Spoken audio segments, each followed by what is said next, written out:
মহান রব্বুল আলমিনের দরবারে রব্বুল আলমিন আমাদেরকে পবিত্র রমজান মাস আমাদেরকে আল্লাহ নসিব করছেন।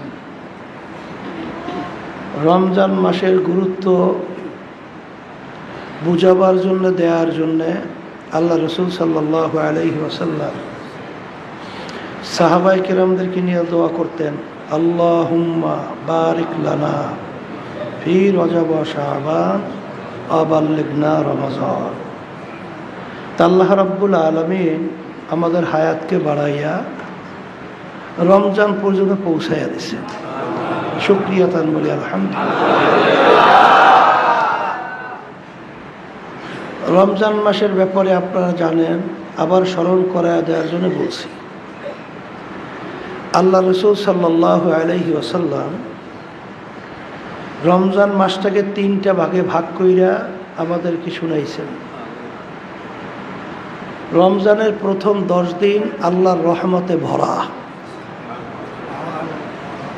দ্বিতীয় 10 দিন মাগফিরাতে ভরা, তৃতীয় 10 দিন আল্লাহ রাব্বুল আলামিন রাখছেন বান্দা বান্দীদেরকে বিশেষ করে জাহান্নাম থেকে মুক্তি দেওয়ার জন্য। আল্লাহ রাব্বুল আলামিন রহমানুর রহিম, তিনি সবসময় রহমানুর রহিম, সবসময় দয়া, সবসময় মায়া। কিন্তু আবার রমজান মাসের প্রথম 10 দিনের ব্যাপারে বলছেন রহমতে ভরা। সব কাজের ব্যাপারে, সব বিষয়ের মধ্যে একটা স্পেশাল জিনিস থাকে। কি জিনিস? আল্লাহ রাব্বুল আলামিনের রহমত সবসময় থাকবে, সবসময় আছে।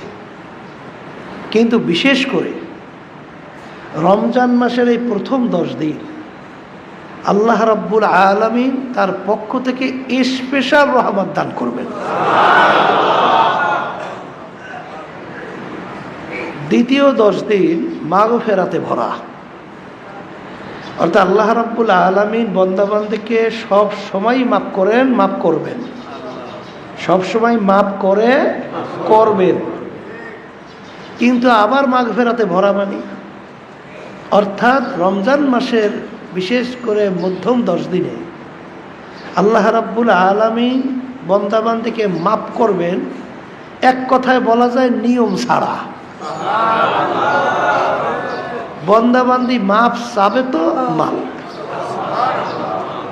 মান সামা রমাদানা ঈমানা ওয়া ইহতিসাবা গুফিরা লাহু মা তাকাদ্দামা মিন যামবি। যে আল্লাহর বান্দাবান্দী রমজান মাসের রোজা রাখবে, ঈমান মানে বিশ্বাস। বিশ্বাসটা কি? আল্লাহ রাব্বুল আলামিনের হুকুম, কুতিবা আলাইকুমুস সিয়াম। এই হুকুমটা কার? আল্লাহ। শুধু তোমাদের উপরে আমি রমজান মাসের রোজা ফরজ করছি তাই না, আগের নবীর উম্মতদের ভিতরে আমি ফরজ করছিলাম।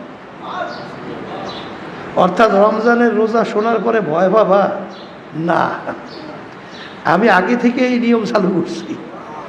আগের আদম আলাইহিস সালাম থেকে শুরু করে যত নবী রাসূল দুনিয়াতে আসছেন, সব নবী রাসূল উম্মতদের উপর আল্লাহ রাব্বুল আলামিন রমজান মাসের রোজা ফরজ করছিলেন। কেন? এর মাধ্যমে তোমাদের ভিতরে আল্লাহর ভয় পয়দা হবে। কথা ঠিক কিনা? তাই রমজান মাসের ভিতরে আল্লাহ রাব্বুল আলামিন বান্দা বান্দীকে মাফ করবেন যদি ঈমান সহকারে সওয়াব পাওয়ার আশায়, ঈমান সহকারে সওয়াব পাওয়ার আশায় যারা রমজান মাসে রোজা রাখবে, রাইখে আল্লাহ রাব্বুল আলামিনের কাছে দোয়া করবে। আল্লাহ রাব্বুল আলামিন, আল্লাহ রাসূল সাল্লাল্লাহু আলাইহি ওয়াসাল্লাম বলেন, তার পিছনের সব গুনাহ মাফ, সব গুনাহ মাফ করে দেবে। তাই রমজান মাসে আল্লাহ রাব্বুল আলামিন মাফ করবেন, স্পেশাল মাফ। কি মাফ? স্পেশাল। আর শেষের 10 দিন আল্লাহ রাব্বুল আলামিন রাখছেন বিশেষ করে বান্দা বান্দীকে জাহান্নাম থেকে মুক্তি দেওয়ার জন্য। আল্লাহ রাব্বুল আলামিন সবসময় বান্দা বান্দীদেরকে জাহান্নাম থেকে মুক্তি দেবেন, কিন্তু রমজান মাসের ব্যাপারটা স্পেশাল। রমজান মাসের ব্যাপারটা কি? অর্থাৎ বান্দাবান্দি মাপ চাবে তো আল্লাহ রাব্বুল আলামিন মাফ করে দেবেন। আসল মূল ব্যাপারটা হলো, যাদের ঈমান আছে, যারা আল্লাহকে বিশ্বাস করে, যারা আখিরাতকে বিশ্বাস করে, তারা তো এই কথার গুরুত্ব এমনভাবে দিবে, যেমন ওমর ফারুক রাদিয়াল্লাহু তাআলা আনহু, আপনারা জানেন ঈদের দিন, ঈদ মানে খুশি। ঈদ শব্দের অর্থ কি? খুশি। প্রত্যেক জাতির কিন্তু একটা খুশির পর্ব আছে। হিন্দুদের ওদের বড় খুশির পর্ব দুর্গা পূজা, খ্রিস্টানদের বড় খুশির পর্ব বড়দিন, মুসলমানদেরও কিন্তু খুশির দিন আছে, বিশেষ করে দুই ঈদ, ঈদুল আযহা আর ঈদুল ফিতর। তাই এই ঈদ মানে খুশি। অন্যান্য বিজাতিদের খুশির ভিতরে শুধু গুনাহ, চিত্ত বিনোদন, অশ্লীলতা, বেহায়াপনা। আর মুসলমানদের খুশির মধ্যেও ইবাদত, সওয়াব, আল্লাহ গুনাহ মাফ করে। তাহলে ঈদের দিন সবাই খুশি করবেন, কিন্তু ওমর ফারুক রাদিয়াল্লাহু তাআলা আনহু ঘরের দরজা বন্ধ করে কাঁদতেছে। তাদের ঈমানের অবস্থানটা কেমন, তাদের বিশ্বাসটা কেমন ছিল? আর আপনার আমার ঈমানের অবস্থা কি? আপনার আমার বিশ্বাসের অবস্থা কি? ঘরের দরজা বন্ধ করে কান্দে। লোকেরা বলে, আমি ঘরের দরজা বন্ধ করে কাঁদতেছেন, আজকে ঈদের দিন, খুশির দিন, আর আপনি ঘরের দরজা বন্ধ করে কাঁদতেছেন। আমিরুল মুমিনিন অর্ধেক দুনিয়ার রাজত্ব করছিলেন, বাংলাদেশের মতো প্রায় 200 দেশের রাজা,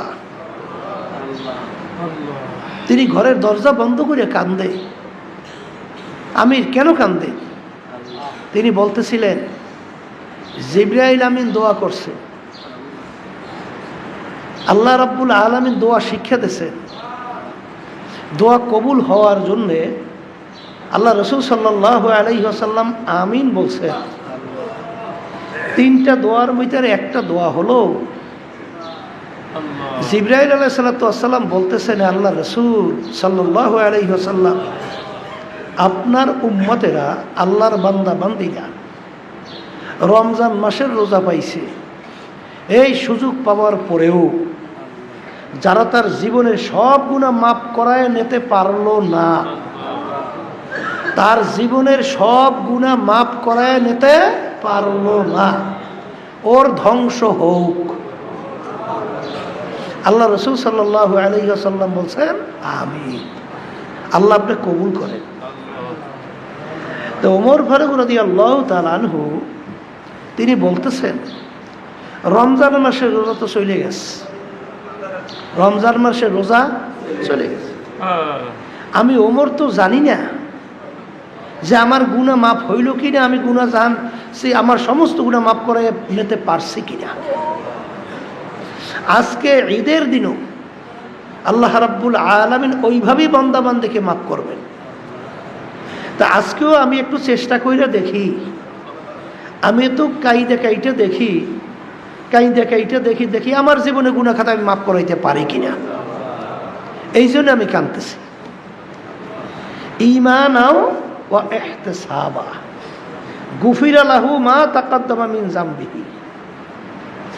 আল্লাহ রাব্বুল আলামিন বান্দা বান্দিকে তার পিছনে সব গুনাহ মাফ করবে, যে বিশ্বাস, আল্লাহর হুকুম, রমজান মাসের রোজা, এই ঈমান আমার রাখতে হবে। আল্লাহর হুকুম ফরজ, আল্লাহর হুকুম ফরজ।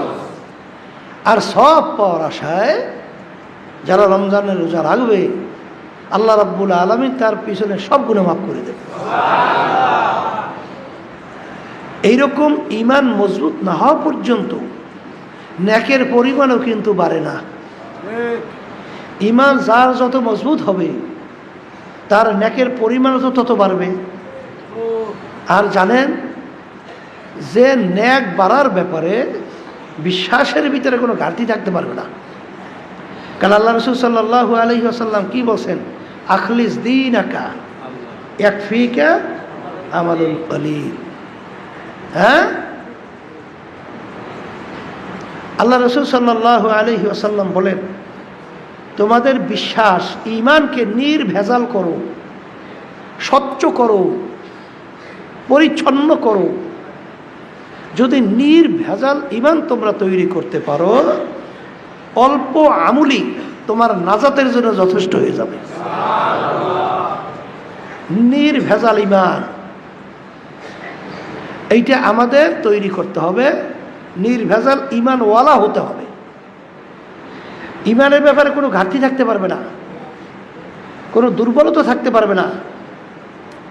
যার নমুনা সাহাবায়ে কেরামদের ইতিহাস আমরা জানি এবং ওলামায়ে কেরাম হক্কানি আমাদেরকে শোনায় যে তাদের ঈমানটা কেমন নির্ভেজাল ছিল, আর আমাদের ঈমানের অবস্থানটা, বিশ্বাসের অবস্থানটা কেমন। সাহাবায়ে কেরামদের ঈমানের অবস্থা শোনেন না? হ্যাঁ, আর আল্লাহ রাব্বুল আলামিন তো সাহাবায়ে কেরামদের নমুনা আমাদেরকে ঈমান আনতে বলছেন, আমিনু কামা আমানান নাস। তোমাদের ঈমানের ধরনটা হবে সাহাবায়ে কেরামরা যেভাবে ঈমান আনছিল, তাদের ঈমানের অবস্থা কেমন ছিল, আমাদের ঈমানের অবস্থা কেমন। তা যাই হোক, যে আমরা ঈমান সহকারে সওয়াবের আশায় রোজা যদি রাখতে পারি, তাহলে আল্লাহ আমাদের পিছনে সব গুনাহ মাফ করে দেবে। তাই রমজান মাসে রোজা আল্লাহ রাব্বুল আলামিন আমাদের ফরজ করছেন। কি করছেন? সারাদিন না খাইয়া উপবাস থাইকা আমরা রোজা রাখবো, আল্লাহর হুকুম পালন করব। এর বিনিময়ে আমরা কি পাবো? আল্লাহ রাব্বুল আলামিন বলেন, এর বিনিময়ে তোমাদের ভিতরে আমার ভয় পয়দা হবে। সবাই বলি সুবহান। কি পয়দা হবে? কার ভয়? আল্লাহর ভয় পয়দা হবে রমজান মাসে রোজার মাধ্যমে। সুবহানাল্লাহ। তাহলে বোঝা গেল যে আল্লাহর ভয় ভিতরে পয়দা হওয়া, এর চেয়ে বড় সম্পদ আর কিছু হতে পারে না। তা আমাদের আল্লাহর ভয় ভিতরে পয়দা হবে রমজান মাসের রোজার মাধ্যমে। কথা ঠিক কিনা? তা জানেন তো যে রমজান মাস আল্লাহ রাব্বুল আলামিন, আল্লাহ রাসূল সাল্লাল্লাহু আলাইহি ওয়াসাল্লাম আমাদেরকে শুনাইছে যে 3টা ভাগে ভাগ। 1 নম্বর 10 দিন রহমতে ভরা, দ্বিতীয় 10 দিন মাগফিরাত, তৃতীয় 10 দিন জাহান্নাম থেকে মুক্তি দেওয়ার জন্য আল্লাহ ভিন্নভাবে রাখছে। তা রহমতের আজকে 3 দিন যাইতেছে। কয়দিন যাইতেছে? তাই 3 দিন যাইতেছে। যারা আসলে আল্লাহর রহমত তালাশ করে তাদের ভিতরে কিন্তু আফসোস বাড়তে থাকে যে আল্লাহ, রমজান মাস তো আপনি প্রথম 10 দিন রহমতের জন্য রাখছেন, মালিক আপনার রহমত আমরা পাইলাম কিনা। মালিক দয়াময় করে আপনার রহমত আপনি আমাদেরকে দান করেন। এই যে একটা তালাশ, পেরেশান যারাই করবে তারাই আল্লাহ রাব্বুল আলামিনের রহমত পেয়ে যাবে, কোনো সন্দেহ নাই। তাহলে রহমতের গুরুত্ব দেওয়া লাগবে। রমজান মাসে রোজা আল্লাহ রাব্বুল আলামিন আমাদের ফরজ করছেন, এর মাধ্যমে তার ভয় আমাদের ভিতরে পয়দা হবে। কথা ঠিক কিনা? এখন আপনার আমার ভিতরে আল্লাহর ভয় পয়দা হলো কিনা, আর আল্লাহর ভয় কি সম্পদ, হাদিসের ভিতরে আসছে আত-তাকওয়া মিলাকুল হাসানাত, সমস্ত নেকির মূলই হলো আল্লাহর ভয় ভিতরে পয়দা হওয়া। এখন আপনার আমার ভিতরে আল্লাহর ভয় পয়দা হইতেছে কিনা, হইছে কিনা, এইটা বোঝার জন্যে মুফতি আবুল লাইস রহমতুল্লাহি আলাইহি 7টা আল্লাহর ভয় সম্পর্কিত প্রমাণের জন্য বলছে যে এইটা যদি তোমার থেকে প্রমাণিত হয়, যেমন নাকি একটা জিহ্বা, একটা তোমার অন্তর, আর একটা হলো তোমার চক্ষু, আর একটা হলো তোমার হাত, আর একটা হলো তোমার পেট, আর একটা হলো তোমার পা, আর একটা হইল তোমার ইবাদত বন্দেগীর মধ্যে আল্লাহর ভয় পয়দা হয়েছে কিনা। এইটা যখন প্রকাশিত হবে তখন বুঝতে পারবা যে আল্লাহর ভয় তোমার ভিতরে পয়দা হয়েছে। একটা হলো জিহ্বার সাথে সম্পর্কিত। কি সাথে? জিহ্বার সাথে সম্পর্কিত কি? যার ভিতরে আল্লাহর ভয় পয়দা হবে সেই আল্লাহর বান্দাবান্দি কখনোই জিহ্বা দিয়া কোনো হারাম জিনিস ভক্ষণ করবে না। যার ভিতরে আল্লাহর ভয় পয়দা হবে ওই আল্লাহর বান্দাবান্দি কখনো জিহ্বা দিয়া মিথ্যা কথা বলতে পারবে না। যার ভিতরে আল্লাহর ভয় পয়দা হবে ওই আল্লাহর বান্দাবান্দি কখনোই জিহ্বা দিয়া কাউকে কষ্ট দিতে পারবে না।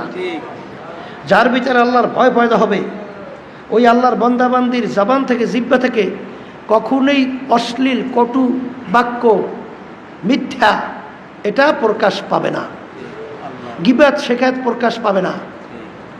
এক কথায় জিহ্বাটা আল্লাহ রাব্বুল আলামিনের জিকিরের ভিতরে ব্যস্ত থাকবে।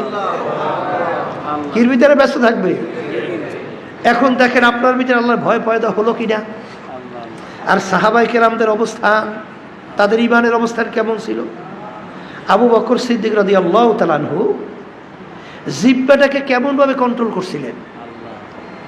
অনেক সময় তিনি বড় একটা পাথরের চাক্কা মুখের ভিতরে রাখতেন, মন চাইলেই যেন জিহ্বা কথা বলতে না পারে, মন চাইলেই যেন কথা বলতে না পারে, আটকাই রাখতেন। এমনকি আবু বকর সিদ্দিক রাদিয়াল্লাহু তাআলা আনহু ইতিহাস পড়লে দেখবেন বুড়া বয়সে তিনি জিহ্বাটাকে বের কইরা আঘাত করতেছে, আঘাত করার বলতেছে, হে জিহ্বা তুই তো আমাকে শেষ করছ, তুই তো আমাকে শেষ করছ। এই জন্য কিতাবের ভিতরে আসছে মান কাসুরা কালামুহু কাসুরা খতাউহু অমান কাসুরা খতাউহু মা তাকলবুহু অমান মা তাকলবুহু দাখালান নার। যে নাকি বেশি কথা বলে তার কথার ভিতরে ভুল বেশি পরিমাণে প্রকাশিত হয়। বেশি কথা বললেই তো ভুল বেশি হয়, কথা ঠিক না? বেশি তাই যে বেশি কথা বলে তার ভুলও বেশি বের হইতে থাকে কথায়। আর যার নাকি ভুল বেশি প্রকাশিত হয়, ভুল বের হয়, তার কলবটা আস্তে আস্তে মরতে থাকে, তার কলবটা মরিয়া যায়। আর কলব যদি মরিয়া যায় তার জায়গা জাহান্নাম ছাড়া হয় না। এর জন্য কিতাবের ভিতরে আছে মান কাসুরা কালামুহু কাসুরা খতাউহু, যে কথা বেশি বলে তার ভুলও বেশি হয়। আর যার ভুল বেশি হয় মা তাকলবুহু, তার কলবটা মরে যায়। আর যার কলবটা মরবে দাখালান নার, সে জাহান্নামের ভিতরে ঢুকবে। তার জায়গা হবে কোথায়? এর জন্য কথা বলার ব্যাপারে আমাদের চিন্তা করতে হবে, এই কথা বলাটা কি আমার জরুরি না জরুরি না, দরকার আছে কি নাই। এক শ্রেণী মানুষ আছে হুদাহুদি বসে বসিয়া, যদি এখন ওই লোক নাও পায় বই বই ফটর ফটর করতে থাকে, আছে না নাই? কথা তো বলতে হবে, জরুরি কথা। হুদাহুদি বসে বসে বক বক বক বক বক বক করা, তাহলে এর মাধ্যমে কি হয়? গীবত বের হয়। কি বের হয়? গীবত বোঝেন তো, অন্যের দোষ। আর এইটা কইতে খুব মজা লাগে, এতে কোনো আমার উপকার আছে না আমার ধ্বংস? তাহলে বোঝা গেল যে যে নিজের উপকার না বুঝে এ বোকা না। এই জন্য দেখবে যত আল্লাহর ওলিদের ইতিহাস, সাহাবায়ে কেরামদের ইতিহাস, তারা কিন্তু কথা কম বলতেন, প্রয়োজন ছাড়া খুব একটা কথা বলতেন না। কিন্তু এক শ্রেণী দেখবেন সর্বনাইন মুজাহিদ অনেকে আছে, আলহামদুলিল্লাহ, অনেকে আলহামদুলিল্লাহ তাদের জিকির আজকারের ভিতরে অনেক সময় জিহ্বা আলহামদুলিল্লাহ চালু বেশি থাকে, ফিকিরে থাকে, আল্লাহর ধ্যান ও খেয়ালে থাকে। কিন্তু এক শ্রেণী দেখবেন পেশাল বেশি বলে, কথা ঠিকই না? তাই পেশাল বেশি পড়লে তখন তার ভুল বের হয় বেশি। আর ভুল যদি বেশি বের হয় তখন কি হয়, কলম মরে। আর কলম মরলে তার জাহান্নাম ছাড়া কোনো উপায় আছে? এই জন্য আপনার ভিতরে আল্লাহর ভয় পয়দা হইল কিনা এটা জিহ্বার সাথে সম্পর্কিত। জিহ্বা মিথ্যা কথা বলে কিনা, কথা ঠিক? যেই জিহ্বা মিথ্যা কথা বলবে তার ভিতরে আল্লাহর ভয় পয়দা হয় নাই, এটা প্রমাণিত। যেই জিহ্বার মাধ্যমে গীবাত শেখায়ত বের হবে, পরের দোষ ত্রুটি আলোচনা করতে খুব মজা হবে, বুঝতে হবে তার ভিতরে আল্লাহর ভয় পয়দা হয় নাই। মুসলিম রহমতুল্লাহি আলাইহি মুসলিম শরীফে লেখছেন, তিনি বলছিলেন কিয়ামতের ময়দানে মালিক যখন জিজ্ঞাসা করবে তুমি কি নিয়ে আসছো আমার কাছে আমল, মুসলিম রহমতুল্লাহি আলাইহি বলতেছেন রব্বুল আলামিনের দরবারে আমি বলবো মাবুদ গো, আমি গীবতের গুনাহ নিয়ে আসি নাই, গীবত থেকে আমি বাঁচতে পারছি। এই জন্য জিহ্বার ব্যাপারটা খুব সতর্ক। মানুষকে কষ্ট দেয়, দাও দিয়া কোপ দিলে যে কষ্ট তার চেয়ে কিন্তু জবানের দিয়া কষ্ট তার চেয়ে বড় কষ্ট, কথা ঠিক কিনা? আপনি অস্ত্র দিয়ে কোপ দিয়েছেন, একটা জখম হয়েছে, একটা সময় ওইটা কিন্তু ঘুষিয়ে যায়। কিন্তু জিহ্বা দিয়ে যদি কেউ কাউকে কোনোদিন আঘাত দেয় এটা কিন্তু আজ জীবনের ক্ষত হয়ে থাকে। এর জন্য জিহ্বা দিয়ে কথা বলার সময় অনেকের ক্ষমতা আছে, টাকা আছে, বংশ বড়, এই ক্ষমতা বড়, মন চাইলেই একজনকে দুর্বল পাইয়ে আঘাত করতে থাকে। কিন্তু মনে রাখো তুমি যে জিহ্বা দিয়ে আঘাত করতেছো, তোমার ভিতরে যে আল্লাহর ভয় থাকতো, কোনো দিন তুমি তোমার জিহ্বা দিয়ে আরেকজনকে কষ্ট দিতে পারতা না। তাহলে তোমার ভিতরে আল্লাহর ভয় পয়দা হয় নাই, কথা ঠিক কিনা? তাহলে জিহ্বার সাথে সম্পর্কিত। আর জিহ্বা তো আপনারা জানেন যে আল্লাহ রাব্বুল আলামিন জিহ্বা আমাদেরকে দিয়েছেন আল্লামাহুল বায়ান, আল্লাহ রাব্বুল আলামিন কথা বলার শক্তি দান করছেন। খলাকাল ইনসানা আল্লামাহুল বায়ান, আল্লাহ রাব্বুল আলামিন মানুষকে সৃষ্টি করছেন এবং কথা বলার শক্তি আল্লাহ দান করছেন। এখন আল্লাহ তো আমাকে কথা বলার শক্তি দান করছেন, এই জিহ্বা দিয়া বেশি বেশি আল্লাহর জিকির করতে হবে। কার জিকির? আল্লাহ। কারণ আল্লাহ রাসূল সাল্লাল্লাহু আলাইহি ওয়াসাল্লাম বলছেন না, লা ইয়াজালু লিসানুকা রাতবাম মিন যিকরিল্লাহ। এটা কিন্তু শুনতে কষ্ট মনে হয়, শুনতে কেমন জানি আনুখা আনুখা মনে হয়, শুনতে কেমন জানি বড় একটা ভারী পাহাড়ের মতো মনে হয়। আসলে ব্যাপারটা কিন্তু কষ্টই না, পাহাড়ের মতোও না। কলে তাকাবর চেষ্টা করলেই হয়। আব্বাজার একটা উদাহরণ দিয়ে বলতেন, একটা ইঞ্জিন দুই তিনজনে জোর কইরা স্টার্ট উঠানো যায় না, উঠাইতে পারে না। কিন্তু যদি কোনো কায়দায় জোর কইরা একবার স্টার্ট উঠাইয়ে দেওয়া যায়, দেখবেন ইঞ্জিন তো ঘোরেই, ওর সঙ্গে যা বাইতে দেবে তা নিয়ে দৌড়বে, কথা ঠিক না? আসলে জিহ্বাটা মনে হয় যে এইটা সবসময় আল্লাহর জিকিরে কেমনে চালু রাখে। আব্বাজান বলতেন যে তুমি চেষ্টা করো, দেখবা চেষ্টা করতে করতে একসময় আল্লাহর রহমতে তোমার জিহ্বাটা আল্লাহর জিকিরে চালু হয়ে যাবে। তখন তোমার খেয়ালও লাগবে না, তোমার চেষ্টাও লাগবে না, দেখবা অটোমেটিক তোমার জিহ্বা আল্লাহর জিকিরে চলতেছে। এর বাস্তবতা তো হাজার হাজার লক্ষ লক্ষ আছে না নাই? হাজার হাজার লক্ষ লক্ষ। আমার আম্মাজানের মুখে শুনছিলাম, আব্বাজানের কথা বলতেছিলেন, সুবহানাল্লাহ, কোলে তোর আব্বা ঘুমাইয়ে রয়েছে। তা ঘুমাইলে মানুষ নাক টানে, অনেক সময় টের পাওয়া যায় না, ঘুমাইলে মানুষ বোঝা যায় তো, নাক টাইনে ঘুমাইতে আসে। তা আমি গেছি পাশে, যাইয়ে দেখি নাক টাইনে ঘুমায়, কিন্তু তাকাইয়ে দেখি জিহ্বাটা আল্লাহর জিকিরে উঠতেছে এবং নামতেছে, আল্লাহর জিকিরে উঠতেছে এবং নামতেছে। সুবহানাল্লাহ, লা ইয়াজালু লিসানুকা রাতবাম মিন যিকরিল্লাহ। এ আমার উম্মতেরা, একটা মুহূর্ত আল্লাহর জিকির ছাড়া জবান খালি রেখো না। তাইলে আল্লাহর জিকির যত বেশি চালু করতে পারবেন ততই আপনার জিহ্বা কন্ট্রোল হবে। তখন ওই জিহ্বা বেহুদা কথা বলতে সুযোগ পায় না। তখন ওই জিহ্বা দিয়া গীবাত শেখায়েত, অন্যের দোষ, এইটা আলোচনা করার সুযোগ পায় না। ওই জিহ্বা দিয়া অন্য মানুষকে কষ্ট দেওয়ার মতো শব্দ বের করার সুযোগ পায় না। কথা ঠিক কিনা? আর যখনই আল্লাহর জিকির জবানে জারি হবে, জারি হইলে তার অন্তরের ভিতরে আল্লাহর খেয়াল পয়দা হবে। আর আল্লাহর খেয়াল যখন ভিতরে বন্দার পয়দা হয়, তখন ওই বন্দাবান্দি তখন ইচ্ছা করলেই আর একজনকে কষ্ট দেওয়ার জন্য কথা বলতে পারে না। তখনই তার খেয়াল আসে যে আমি যে কথা বলতেছি, এই কথার মাধ্যমে আল্লাহর বান্দাবান্দি যে কষ্ট পাবে, এটা তো হক্কুল ইবাদ। গিবাত শিকায়ত তো হক্কুল ইবাদ। হক্কুল ইবাদ তো আল্লাহ রাব্বুল আলামিন মাফ করবেন না। বান্দাবান্দি যতক্ষণ মাফ না করবেন, কিয়ামতের ময়দানে ওই কঠিন মুহূর্তে কেউ কাউকে মাফ করবে, কেউ কাউকে সওয়াব দেবে, এ চিন্তা করা যায়? কথা বলে, এ চিন্তা করা যায়? আর দুনিয়ার ভিতরে ইবে মাফ করা বড় কঠিন, আর কিয়ামতের মধ্যে কঠিন দিনে ওই সময় আপনাকে মাফ করবে, এ বড় কঠিন ব্যাপার। এই জন্য সেই আল্লাহর বান্দাবান্দি যার ভিতরে ঈমান আছে, যারা আল্লাহকে ভয় করে, তারা কখনোই তারাই জবান দিয়া জিহ্বা দিয়া কখনই কোনো আল্লাহর বান্দাবান্দি থেকে কষ্ট দেবে না।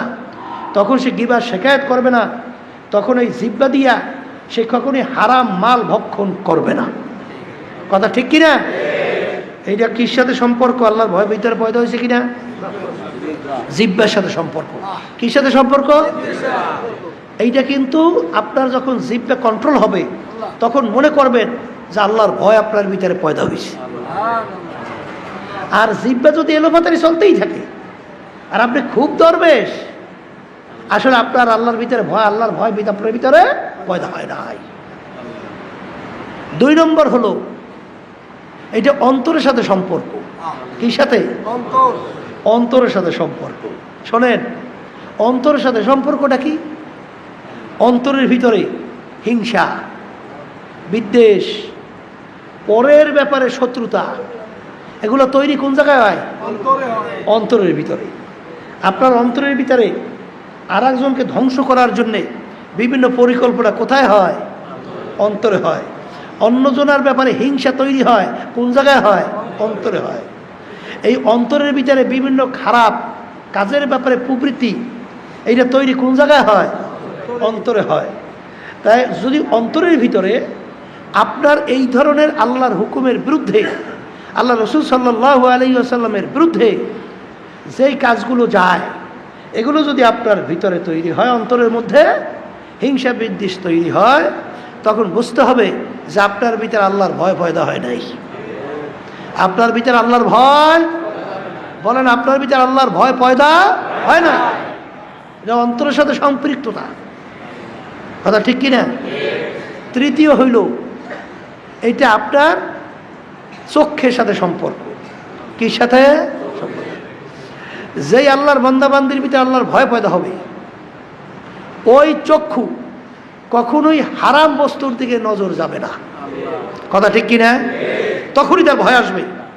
ওদিকে তাকাইলে আল্লাহ বেজার, ওদিকে তাকাইলে আল্লাহ বেজার, এই চিন্তা কইরেই ওই আল্লাহর বান্দাবান্দি ফট কইরা তার চক্ষু ফিরিয়ে নিয়ে আসবে। রাস্তার ভিতরে আমরা হাঁটা চলা করি, অনেকেই তো দোয়া চায়, আসলে বাস্তবতা তো তাই।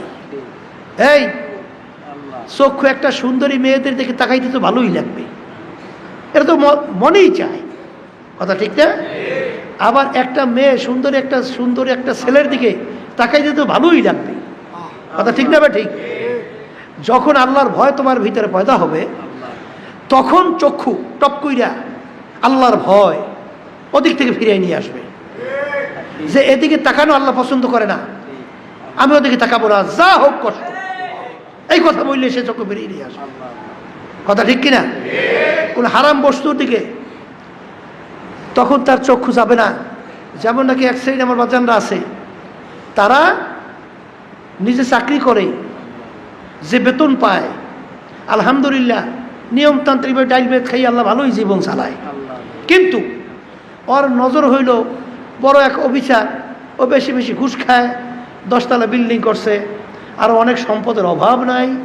তখন ওর ওই হারামের দিকে খালি নজর যায় যে কিভাবে আমার ওই নজরটা হারামের দিকে দিয়ে আমি এরকম পাঁচতলা বিল্ডিং কেমনে করে, তা এরকম করতে যদি হয় তাইলে তো গ্রামে একটা কথা আছে, কত বড় শয়তান্য কথা দেখেন, কলে সম্পদের মালিক হইতে হলে দুই জিনিস লাগে, একটা পরের ধন আর একটা চরের ধন। বুঝলেন তো? শয়তানি বোঝেন নাই? শয়তান কেমনে ভিতরে খুব মতলব তৈরি করে, কলে তুমি যদি ধনী হইতে চাও, বড় সম্পদের মালিক হইতে চাও, এই দুই সম্পদ ছাড়া পাওয়া যায় না। পরের ধন, পরের ধন বোঝেন তো? অন্যের সম্পদ কিভাবে কৌশল করিয়া আত্মসাৎ করা যায়, এইটা পরের ধন। আর চরের ধন বুঝেন না? মানে ওই চরের ভিতরে আগে শোনেন নাই খালি মারামারি হরদারি কথা, বোঝেন নাই? লাইঠেলি বাহিলি অর্থাৎ ডাকাতগিরি করিয়া তারপর ওই চর দখল করিয়া নিজের সম্পদ বাড়ানো, পরের ধরার চরের ধন। সম্পূর্ণ শয়তানি একটা কথা শিখাইয়া ওদিকে তোমার চক্ষু যাওয়া, কথা ঠিক কিনা?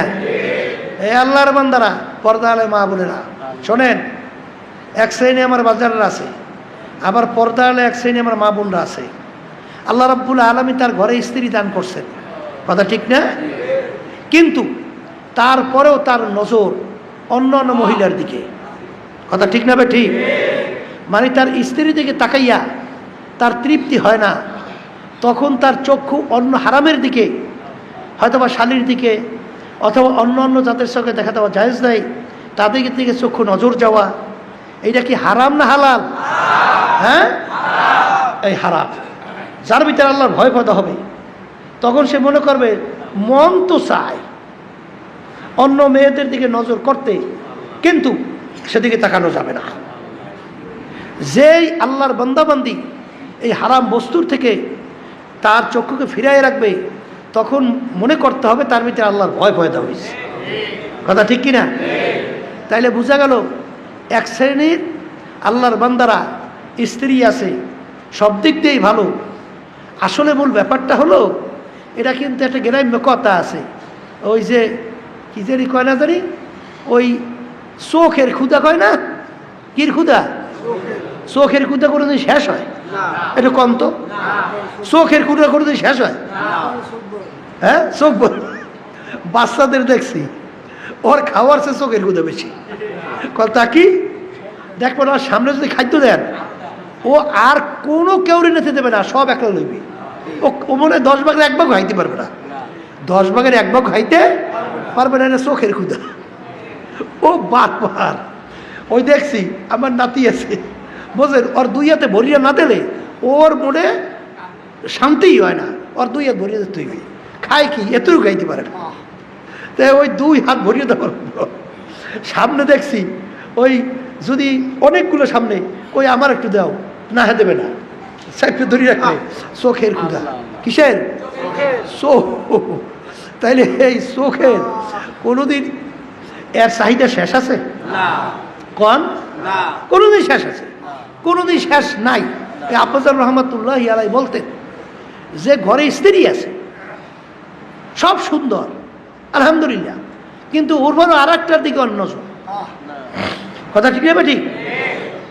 এই যে নজরটা, ওটা হইলে একটা কি জানি কয় না জানি, বুঝলি শব্দটা আব্বাজান বলতেন, হ্যাঁ হ্যাঁ, শয়তানের তীর তো এত হাদিসের মধ্যেই আসছে যে চোখের একটা শয়তানের একটা অস্ত্র, শয়তানের 3 মারা। তা যাই হোক, তাই চোখের যে একটা ক্ষুধা, এটা কিন্তু আসলে হারাম থেকে যে বাঁচাই রাখবে, মন চাইবে যেদিকে সে সেদিকে তাকানো যাবে না। যদি আল্লাহর ভয় তার চোখে হারাম থেকে ফিরিয়ে রাখতে পারে, তাইলে বুঝতে হবে আল্লাহর ভয় আপনার ভিতরে পয়দা হয়েছে, কথা ঠিক না? ঠিক। অনেক ঘরের ভিতরে স্ত্রী আছে, মহিলার আছে, আমাদের কাছে অনেক সময় নালিশ আছে যে হুজুর, এই যে এর ভিতরে পাশে শুনতেছি বিভিন্ন কায়দায় বাচ্চা কাচ্চা আছে, তারপরে ওই মহিলা ওনার স্বামীরই দেখতে পারে না। পরবর্তীতে শুনলাম ঘটনা কি, কলে হুজুর আর এক বেড়ার দিকে ওর নজর গেছে। জোরে বলেন নাউজুবিল্লাহ। ওরে কপাল পোড়া খবিস, তোর বাচ্চাদের দিকেও তোর মায়া নাই? হ্যাঁ, তুই তোর স্বামীর দিকে নজর থুইয়া তুই অন্যদিকে নজর দিলি, অন্যদিকে নজর দেওয়ার পরে দুনিয়াতেও বরবাদ, আখেরাতেও বরবাদ, ধ্বংস। বাচ্চাগুলোর শেষ করলি, সংসারের মধ্যে একটা অশান্তি তৈরি করলি। হারামের মধ্যে আরাম আছে? হারামে আরাম আছে? নাই তো। তাইলে শোনেন, অনেকে মনে করে যে আসলে আমার ঘরের ভিতরে যে স্বামীটা, এর সে অন্য পুরুষরা দেখতে তো খুব মজা লাগে, ভালো দেখায়, গলার আওয়াজও তো খুব সুন্দর, বাকবসিন ভঙ্গ খুব সুন্দর। আসলে মূল ব্যাপার হইল, এরা হইল শয়তান। কোরআনুল কারীমের ভিতরে আসছে, দুনিয়া এবং দুনিয়ার গুনাহ এবং যত অপরাধগুলো আছে এমনভাবে চাকচিক্যময় করিয়া তোমাদের কাছে উপস্থাপন করে, তোমাদের দেল মন ওদিকে ঝুঁকে যায়। কথা ঠিক কিনা? আসলে ব্যাপারটা হয়েছে কি, দেখবেন অনেক সময় বড় বউর ব্যাপারে, মানে বউর ব্যাপারে তার কথা ভালো লাগে না, তার চাল চলন ভালো লাগে না, তার চাহনি কথা ভালো লাগে না, তখন আর একটা মহিলার দিকে নজর করে। আবার কিছুদিন পর দেখবেন ঘুরিয়ে ঘুরিয়া এর বড় বউ ভালো আসলে। কি কথা ঠিক আছে? এইটা হইল চোখের আহাই। আসলে বাস্তবতা হলো, যদি আপনি আপনার স্ত্রীর দিকে তাকাইয়া রহমতের নজরে, মায়ার নজরে যদি আপনি তাকাতে পারেন, স্বামী স্ত্রীর বিচারে মিল মহব্বত তৈরি করতে পারেন, হাদিসের মধ্যে আসছে আল্লাহ রাব্বুল আলামিন কিয়ামতের ময়দানে স্বামীকে জিজ্ঞাসা করবে, তোমার স্ত্রী কেমন ছিল? যদি স্ত্রী ভালো হয়, তার স্বামী খেদমত, কথা অনুযায়ী, আদব আখলাক, আমুলি, নামাজি, দিনদার, ভালো চরিত্রের যখন হয়, তখন স্বাভাবিক স্বামীর কাছে স্ত্রীর ব্যাপারে ভালো লাগে না? তখন মনে মনে বলে, আল্লাহ দেখো তোমার বান্দিরে তুমি বানাইছো। অনেক আল্লাহর বান্দিরে আছে কিন্তু নামাজের গুরুত্ব দেয় না। কিন্তু যখন স্ত্রী যখন টাইম মতো নামাজ যখন সময় হয়, সকলের গুরুত্ব দিয়া, যখন যে নামাজের জন্য প্রেশান হইয়া যখন নামাজে দাঁড় হয়, আল্লাহ এবং আল্লাহর রসুল তো খুশি হয়, ফেরেশতারা তো খুশি হয়, তখন স্বামীও খুশি হয়ে যায়। জোরে বলে কথা ঠিক না ভাই? ঠিক। সন্তানরাও খুশি হয়ে যায়। ওই সেদিনকার গেছিলাম মাহফিলের মধ্যে, তখন এক চরমনের মুজাহিদ, সে আমাকে বলতেছিল কিছুদিন আগে তার আম্মা ইন্তেকাল করছে। বলতেছে, হুজুর আমার মাঝে কত আল্লাহওয়ালা ছিল। তখন সে বিবরণ দিয়ে বলতেছিল, হুজুর সে আল্লাহওয়ালার বিবরণ কোনো শেষ করা যায় না। এমনকি তার স্বামী যদি অনেক সময় সবকের ব্যাপারে অনীহা করত, সবক বাদ দিত, তখন স্ত্রী বলতেছে, কি ব্যাপার কি আপনি আজকে সবকটা আদায় করলেন না? তখন এই কথা বলতেছে, আর ছেলেটা বারবার খালি আমার কাছে কাঁদতেছে, অনেক বয়স্ক, বারবার বলতেছে আমার মা এত আল্লাহওয়ালা ছিল।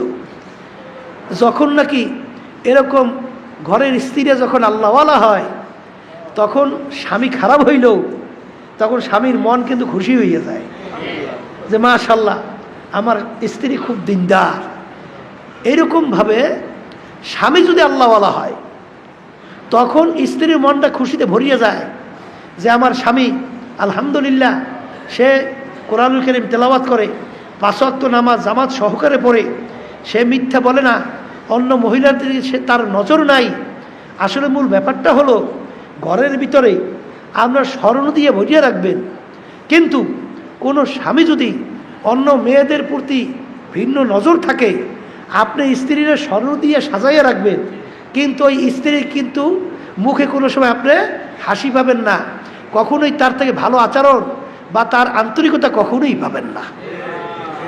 কিন্তু আপনি না খাইয়েও যদি 2 বেলা থাকে, কথার কথা 1 বেলা যদি না খাইয়েও থাকে,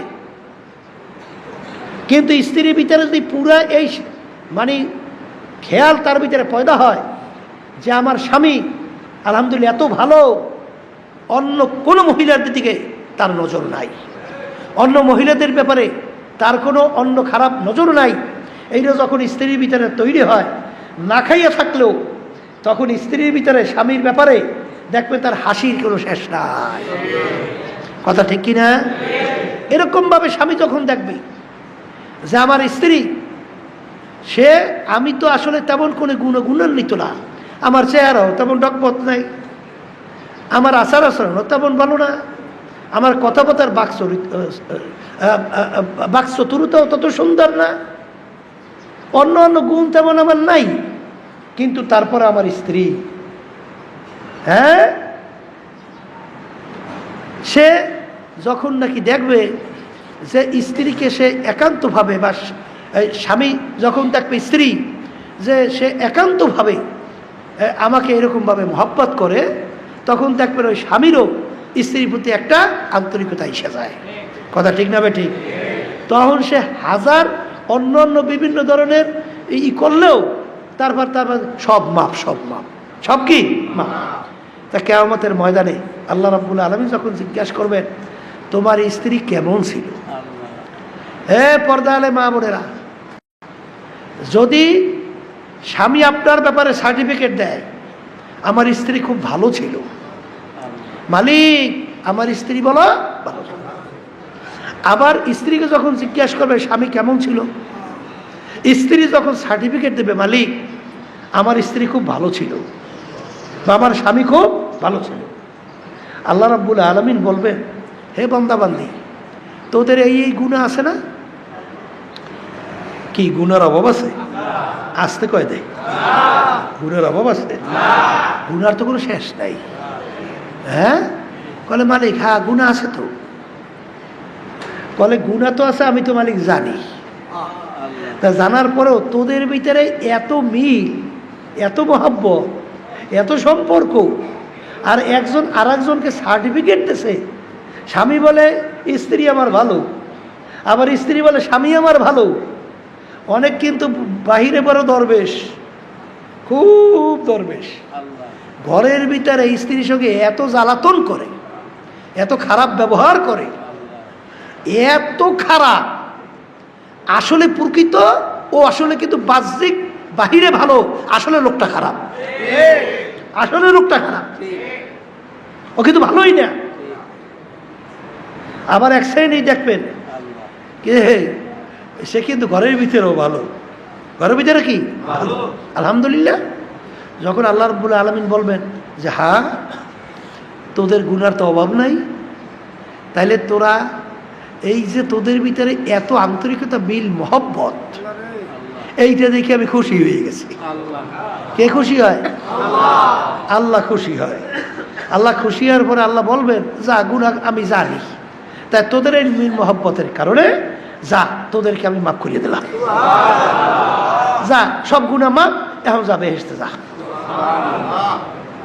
হাদিসের কথা। কিসের কথা? তাইলে আমাদের চক্ষু হারাম অন্য মেয়েদের থেকে যদিও ভালো লাগে, কিন্তু আল্লাহর ভয় ভিতরে পয়দা হওয়ার জন্য এই চক্ষুকে হারাম জিনিসের থেকে ফিরিয়ে রাখতে হবে। হাদিসের মধ্যে আসছে আল্লাহ রাসূল সাল্লাল্লাহু আলাইহি ওয়াসাল্লাম বলেন মান মালা আইনাহু মিনাল হারাম মালাল্লাহু তাআলা ইয়াউমাল কিয়ামা আইনাহু মিনান নার। যেই চক্ষু হারাম বস্তুর দিকে তাকাইয়া তৃপ্তি অর্জন করবে, কি অর্জন করবে? আবার কর, খুব মজা পাইবে। অন্য মেয়েদেরকে তাকাইয়া খুব মজা পাইবে, অন্য হারাম বস্তুর দিকে তাকাইয়া মজা পাবে। হাদিসের ভিতরে আল্লাহ রাসূল সাল্লাল্লাহু আলাইহি ওয়াসাল্লাম বলেন কিয়ামতের ময়দানে যেই আমার উম্মতেরা হারাম বস্তুর দিকে তাকাইয়া নিজে তৃপ্তি অনুভব করবে, কিয়ামতের ময়দানে ওই চক্ষুর ভিতরে আল্লাহ রাব্বুল আলামিন জাহান্নামের আগুন ঢুকাইয়ে দেবে। মান মালা আইনাহু মিনাল হারাম মালাল্লাহু তাআলা ইয়াউমাল কিয়ামা আইনাহু মিনান নার। আল্লাহ রাব্বুল আলামিন তাদের চক্ষের ভিতরে জাহান্নামের আগুন ঢুকাইয়া তার চক্ষুকে, এর অর্থ কি, জাহান্নামের ভিতরে নিক্ষেপ করবে। কথা ঠিক না ঠিক? তাই তোমার ভিতরে আল্লাহর ভয় পয়দা হয়েছে কিনা এইটা বোঝার জন্যে সম্পর্ক কিসের সঙ্গে? চক্ষুর সাথে। কি সাথে? বলেন বলেন, চক্ষুর সাথে। এই জন্য চক্ষু হারাম জিনিস থেকে আল্লাহর ফজল করবে আমরা ফিরিয়ে রাখার চেষ্টা করব না?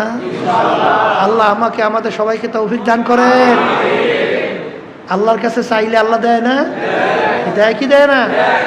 এই জন্য হাদিসের ভিতরে আসছে এই রাস্তার ভিতরে চলবেন কেমনে, হারাম থেকে বাঁচবেন কেমনে, হারামের দিয়ে তো চক্ষু যাইতেই যাবে, একবার নজর পড়ছে এখন দ্বিতীয়বার তাকাইতে আপনার মন চায়, এই মেয়েটা দেখতে তো খুব সুন্দরই লাগলো, ওই জিনিসটা তো হারাম, খুব সাজগোজ আছে না এরকম, শরিয়াত বিরোধী, এরকম অনেক জিনিস আছে না, তাকাইতে খুব মজা লাগে। এই তাকানোর পরে একবার নজর পড়িয়ে গেছে, তখন আল্লাহর ভয় যদি আপনার ভিতরে পয়দা হয়, তখন দ্বিতীয়বার আর চাওয়া যাবে না, চোখ নিম্নগামী, আর চাওয়া যাবে না। কথা ঠিক না? ঠিক। হারাম বস্তু দিয়া চোখে প্রশান্তি দেওয়া যাবে না। কথা ঠিক কিনা? যদি এইটা আপনি ফিরিয়ে রাখতে পারেন চক্ষুকে, আল্লাহর ভয় আপনার ভিতরে পয়দা হয়েছে প্রমাণ হবে। কথা ঠিক না? ঠিক। আর একটা সম্পর্ক, আল্লাহর ভয় আপনার ভিতরে পয়দা হয়েছে কিনা, এইটা পেটের সাথে। কির সাথে সম্পর্ক? আবার কন্যা, পেটের সাথে সম্পর্ক। শোনেন, অনেক আল্লাহর বান্দিরে আছে বিভিন্ন কায়দায় অনেক খাদ্য আছে যেটা তার না। এই যেমন আমাদের অনেক সময় শুনি, এই মহিলাকে বাড়ির ভিতরে আসে, বা বিভিন্ন মহিলাদের ওই স্বামীরা বিভিন্ন জায়গায় কয়টা হয়, আবার মহিলা আমাদের অনেক ছাত্রীও পরে শুনি অন্য মেয়েদের খাদ্য থাকলে সহ্য করতে পারে না, অনেক সময় যখন নাকি সুযোগ পায় চুরি করে খাইয়ে ফেলায়। নাউজুবিল্লাহ। এরকম হয় না? হয় না? এরকম পুরুষও আছে, আছে না নাই? আরে বোর্ডিংয়ের ভিতরে, আমাকে বোর্ডিংয়ে কথা বুঝছেন, সেখানে পাক করা হয়েছে, হিসাব করে পাক করা হয়েছে না? হ্যাঁ, যেমন 500 জনের পাক করা হয়েছে, মাছ 500 জনের, ডিম 500 জনের, তরকারি 500 জনের, ভাত 500 জনের। কিন্তু এক সাইডেই আছে, ও করবে কি, ওর জন্য খানা বরাদ্দ আছে একটা মাছ, ওর জন্য খাদ্য বরাদ্দ আছে ধরেন যতটুকু ভাত আছে না বরাদ্দ, ওর চিন্তা মাছ 2টা কেমনে নেবে, আলু 2টা কেমনে নেবে, ভাত একটু বাড়াইয়ে কেমনে নেবে। এটা তোমার জন্য হারাম না হালাল? হ্যাঁ, হারাম না হালাল? হারাম। তাই যদি হারাম হয় তাহলে বোর্ডিং এত গন্ডগোল কা, এত গন্ডগোল কেন? কল হুজুর কই পাক তো করছে ঠিকই, খাইতে তো নাই, কি হয়েছে? কলে হুজুর সুযোগ পাইয়া লই গেছে। নাউজুবিল্লাহ মিজান, নাউজুবিল্লাহ। তোমার জন্য যতটুকু বরাদ্দ অতটুকু তোমার জন্য হালাল, কিন্তু তুমি আর এক ভাইটা নিয়ে গেছো, ওর কেসমত মারছো। আমার কাছে বিভিন্ন সময় নালিশ আছে, হুজুর ডিম পাক করছি, বেশিও দিছি, এইবার পাত্রের ভিতরে ডিম নাই, ব্যাপারটা কি? কলে হুজুর কামটা করে কি, ওই তরকারি খাইয়া ওই ডিম ভাতের মধ্যে গুছাই খায়, আবার ঘুরিয়ায় কলে আমার ডিম দেন নাই। আবার গোস্ত পাইয়া করে কি, তাড়াতাড়ি মুখের মধ্যে খাইয়া আবার ভাতের তলে থুইয়া এবার আবার দৌড়িয়া কলে আমার গোস্ত দেওয়া নাই। হারাম না হালাল? পেটের সাথে সম্পর্ক। শোনো আল্লাহর বান্দা বান্দিরা, হে মুসলমান যাদের ঈমান আছে, আল্লাহ রাসূল সাল্লাল্লাহু আলাইহি ওয়াসাল্লাম বলেন, যেই হারাম মালের দ্বারা বা একটা লোকমা হারাম তোমার পেটের ভিতরে ঢুকছে, এই জমিন আসমানের সমস্ত মাখলুকাত ফেরেশতারা তোমাদের জন্য লাআনত করতে থাকে, লাআনত করতে থাকে। আর ওই রক্ত গোশতের সঙ্গে যদি হারাম মিলিয়া যায়, এই মুসলমান, একে আমি বলছি না, আল্লাহ রাসূল বলছেন সাল্লাল্লাহু আলাইহি ওয়াসাল্লাম, কিসের ইমানদার? এত খাই খাই কেন? তুমি কি আখিরাত বিশ্বাস করো না? তুমি কি জাহান্নামের আযাব চিন্তা করো না? তুমি কি কোরআনুল কারীম বিশ্বাস করো না? তুমি কি আল্লাহর হাদিস বিশ্বাস করো না? আল্লাহ রাসূল সাল্লাল্লাহু আলাইহি ওয়াসাল্লাম বলেন, যেই হারাম মালের দ্বারা রক্ত এবং গোশত তৈরি হবে তার জায়গা জাহান্নাম ছাড়া হবে না। আমি বলছি না, আল্লাহ রাসূল সাল্লাল্লাহু আলাইহি ওয়াসাল্লাম বলছেন। হ্যাঁ, পেটের সাথে সম্পর্ক, পাইলেই খায়, পাইলেই খায়, পাইলেই ঢুকায়। এটা হারাম না হালাল এই চিন্তা করে না, তোমার ভিতরে আল্লাহর ভয় পয়দা হয় নাই, পাইলেই খাও। এটা ঘুষ না সুদ না পরের না এটা আমার হক, এটা চিন্তা না কইরা পট করে পাইছে খাইয়ে লাইছে। এটা পেটের সাথে সম্পর্ক, তোমার ভিতরে আল্লাহর ভয় পয়দা হয়েছে কিনা এটা প্রমাণিত হবে তোমার উদরের সঙ্গে, পেটের সঙ্গে, যে হারাম বস্তু পাইলেই তুমি খাও কিনা। যদি তুমি হারাম বস্তু ভক্ষণ করো, বুঝতে হবে তোমার ভিতরে আল্লাহর ভয় পয়দা হয় নাই। কথা ঠিক না? ঠিক। আপনারা জানেন না, আমিনু কামা আমানান নাস, সাহাবায়ে কেরাম যেভাবে ঈমান আনছিল, ঈমান সেইভাবে আনো। আমি বলছি না, আল্লাহ বলছেন। ঈমান মানে বিশ্বাস, বিশ্বাসটা এইভাবে করো সাহাবায়ে কেরাম যেভাবে বিশ্বাস করছিল। জানেন ওমর ফারুক রাদিয়াল্লাহু তাআলা আনহু তার ঘটনা বারবার বলা হয়, আবার স্মরণ করে বলছি। এই গোলাম ছিল আজাদ, আজাদ করে দিস। বলছিল তুমি যদি মাঝে মাঝে আমার জন্য খাদ্য নিয়ে আসতে পারো নিয়ে আইসো। গোলাম তো মাঝে মাঝে খাদ্য নিয়ে আসে। যখন জিজ্ঞাসা করতেন কিভাবে কামাই করছো, যখন দেখতেন হালাল তিনি খাইতেন। একদিন পেটেও বড় ক্ষুধা লাগছে। খিদা লাগলে তো বোঝা যায় খিদার ব্যাপারটা কেমন, কথা ঠিক না? পেটে বড় ক্ষুধা লাগছে, ওদিকে গোলামও খাদ্য নিয়ে আসছে। আল্লাহু আকবার, আল্লাহু আকবার, গোলামও খাদ্য নিয়ে আসছে। তখন তিনি জিজ্ঞাসা না করে খাদ্য খাইয়ে ফেলছে। গোলাম বলতেছে, হযরত, হুজুর, আপনি তো সবসময় জিজ্ঞাসা করে খান, আজকে জিজ্ঞাসা না করে খাইলেন।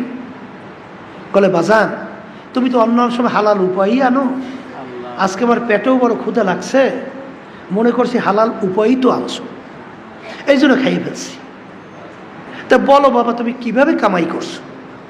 হে ইমানদার, হে মুসলমান, হে কবরের যাত্রীরা, যারা মরবেন, চিন্তা ভাবনা করে কবর দিকে পা বাড়াও। আবু বকর সিদ্দিক রাদিয়াল্লাহু তাআলা আনহু তিনি যখন জিজ্ঞাসা করলেন, গোলাম বলতেছে, হুজুর, আমি যখন কাফের ছিলাম, জাদুবিদ্যার মাধ্যমে তদবির কইরা একটা লোককে দিছিলাম, তদবিরে সেই লোকটা ভালো হয়েছিল, সেই লোকটার সঙ্গে দেখা, ওই যে ভালো হয়েছে বিনিময়ে আমাকেই খাদ্য দিছে, সেই খাদ্য এই খাদ্য। তখন আবু বকর সিদ্দিক রাদিয়াল্লাহু তাআলা আনহু বলেন, বাবা, জাদুবিদ্যার মাধ্যমে তদবির করা কামাই সম্পূর্ণ হারাম, তুমি তো আমাকে হারাম খাওয়াইছো। এই কথা বইলা তিনি গলার ভিতরে আঙ্গুল দেয়। আল্লাহর ভয় কাকে বলে? আল্লাহর ভয় কাকে বলে? আর আপনারা আমি তো আল্লাহর ভয় বলি, কিন্তু তাদের ভিতরে আল্লাহর ভয় কেমন ছিল, বিশ্বাস কেমন ছিল, আখেরাতকে কেমন বিশ্বাস করত, জাহান্নামকে কেমন ভয় করত, আল্লাহর হুকুমের গুরুত্ব কেমন দিত, সাহাবায়ে কেরাম আল্লাহ রসুল সাল্লাল্লাহু আলাইহি ওয়াসাল্লাম কথার গুরুত্ব কেমন দিতেন। তিনি তো না যাই না খাইছেন, এ তো আল্লাহ জিজ্ঞাসা করবে না, কিন্তু তার ভয়, আল্লাহ রসুল বলছেন, এক লোকমা হারাম খাদ্য পেটের ভিতরে ঢুকছে তো তার জায়গা জাহান্নাম। এখন তিনি চিন্তা করেন যে এই খাদ্য আমার পেটের ভিতরে হজম হওয়ার আগে আমার খাদ্য বের করতেই হবে। এই কথা বইলে তিনি গলার ভিতরে আঙ্গুল দেয়, কিন্তু পেট তো খালি, পাকস্থলিতে প্রায় খাদ্য চলে গেছে, খাদ্য তো বের হয় না। তখন লোকেরা বলে, হুজুর, আপনি তো না যাই না খাইছেন, আল্লাহ মাফ করবে। কিন্তু আমার সাথীরা, আল্লাহ রসুল সাল্লাল্লাহু আলাইহি ওয়াসাল্লাম বলছেন, হারাম খাদ্যের দ্বারা রক্তগোস্ত তৈরি হবে, জায়গা জাহান্নাম ছাড়া হবে না, ও খাদ্য বের করেই ছাড়বো, হজম হইতে দেব না। হুজুর পেট বইরে পানি খান, পেট বইরে পানি খেয়েছে, গলায় আঙ্গুল দিছে, খাদ্য বের হয়ে গেছে, শুকরিয়া আদায় করে আলহামদুলিল্লাহ। এই হলো আল্লাহর ভয়, এই হলো আল্লাহর ভয়, এই হলো আল্লাহর আযাব ও গজবের ভয়। আর আপনার আমি তো বলি আল্লাহকে ভয় করি, কিন্তু পাইলেই খাইয়ে ফেলাই। অনেক মুজাহিদের কথা শোনা যায়, আল্লাহ মাফ করুক, যে লেনদেন এত খারাপ, টাকা দেশে তো আর টাকা বের হয় না। কিসের তুমি দিনদার? তুমি কিসে আল্লাহকে ভয় করো? পাইছে তো টাকা খাইয়ে ফেলছো, কি ব্যাপার কি? আল্লাহর ভয় পয়দা হয় নাই। এই জন্য আমার বাজানদেরকে বলবো, পেটের সাথে সম্পর্ক। এই যে আবু বকর সিদ্দিক রাদিয়াল্লাহু তাআলা আনহু যখন নাকি বললেন আমি খাদ্য বের করেই ছাড়বো, লোকেরা পরামর্শ দিল, হুজুর পেট বইরে পানি খান, গলায় আঙ্গুল দেবেন, বমি হবে, পানি বের হবে। তিনি পেট বইরে পানি খেয়ে গলায় আঙ্গুল দিলেন, বমি হয়ে গেল, খাদ্য বের হয়ে আসলো। তিনি বলেন, আলহামদুলিল্লাহ, আল্লাহ হারাম খাদ্য আমার ভিতর থেকে আপনি বের করে দিয়েছেন। পেটের সাথে সম্পর্ক। আর একটা সম্পর্ক, এই আল্লাহর বান্দার হাতের সঙ্গে, যার ভিতরে আল্লাহ ভয় থাকবে, সেই হাত কখনোই যেখানে হাত বাড়ালে আল্লাহ বেজার হবে সেদিকে হাত বাড়বে না, ঘুষের দিকে হাত বাড়বে না, সুদের দিকে হাত বাড়বে না, পরের মাল সম্পদ লুটপাট করার জন্য হাত বাড়বে না, তখনই তাকে বাধা দেবে, এখানে আল্লাহ বেজার। কথা বলে না? হারাম কোনো বস্তু থেকে হাত বাড়বে না। অন্য কোনো যেই মহিলাদের সঙ্গে দেখা দেওয়া জায়েজ নাই, সেই মহিলাদের সঙ্গে তোমার এই জায়েজ নাই বিভিন্ন কাজে, তাতে দিকে হাত বাড়বে না, বাধা দেবে। হ্যাঁ, এই হলো আল্লাহর ভয়। তাহলে হাতের সাথে সম্পর্ক, পায়ের সঙ্গে সম্পর্ক। যেই পাও হারাম যেই দিকে হাঁটলে আল্লাহ রাব্বুল আলামিন বেজার হবে, সেদিকে পা যাবে না। তখন বুঝতে হবে তোমার আল্লাহর ভয় ভিতরে পয়দা হয়েছে। জোরে বলেন কথা ঠিক কিনা? এই আল্লাহর বান্দারা, যেই আল্লাহর বান্দাবান্দি, তার ইবাদতের মাধ্যমে আল্লাহর ভয় প্রকাশিত হবে। ইবাদতের মাধ্যমে আল্লাহর ভয় পয়দা। যেই আল্লাহর বান্দাবান্দি আল্লাহকে ভয় করে, সে 5 ওয়াক্ত নামাজ জামাত সহকারে ছাড়বে না? জোরে কন, ছাড়বে? হুকুমটা কার? আল্লাহ। অনেক পর্দারে মা বোনদেরকে দেখা যায় নামাজ আল্লাহর হুকুম ফরজ, কিন্তু তাদের অনেক সময় দেখা যায় একেবারে অনীহা, মনে হয় যেন তাদের একটা বোঝা। এই ওক্ত যায় যায় যায় যায়, তখন নামাজ আদায় করে। মা বোনদের ভিতরে একটু বেশি হয়। কথা ঠিক কিনা? আবার অনেক সময় দেখবেন যে মাকরুক্ত হয়ে গেছে, তখন যেই নামাজ পড়ে কলে কাজের জন্য পারি না। আমার দাদাজান রহমাতুল্লাহ আলাই বলতেন, আব্বাজান রহমাতুল্লাহ আলাই কাছে শুনছি যে তুমি কিয়ামতের ময়দানে প্রথম চোটে বেহেশতে যাবা না কিছুদিন জাহান্নামের আগুনে ভোগবা, তারপর বেহেশতে যাবা, তুমি কিভাবে বুঝবা? দুনিয়ার ভিতরে তুমি পরীক্ষা করে দেখো যে 2টা কাজ তোমার সামনে এমনভাবে আসছে, একটা আখেরাতের কাজ আর একটা হলো দুনিয়ার কাজ। এ পর্দার আড়ালের মা বোনেরা ভালো করে শোনেন, এ আল্লাহর বান্দারা ভালো করে শোনেন, 2টা কাজ আপনার সামনে আসছে। একটা দুনিয়ার গুরুত্বপূর্ণ আর একটা আখেরাতের ব্যাপারে গুরুত্বপূর্ণ। এখন তোমার তো দুটোটাই গুরুত্ব। এখন পরীক্ষা, এখন কি এখন কি পরীক্ষা, যে তখন তুমি আখেরাতের কাজটাকে অগ্রাধিকার দাও না দুনিয়ার কাজটাকে অগ্রাধিকার দাও। তখন যদি তুমি আখেরাতের কাজকে অগ্রাধিকার দাও, তখন তুমি আল্লাহর খাস মেহেরবানি, আল্লাহর রহমত এবং আল্লাহর দরবারে শুকরিয়া আদায় করো যে মালিক, আপনার কাছে লাখো কোটি শুকরিয়া আদায় করতেছি যে আপনার হুকুম আমি পালন করতে পারছি আগে।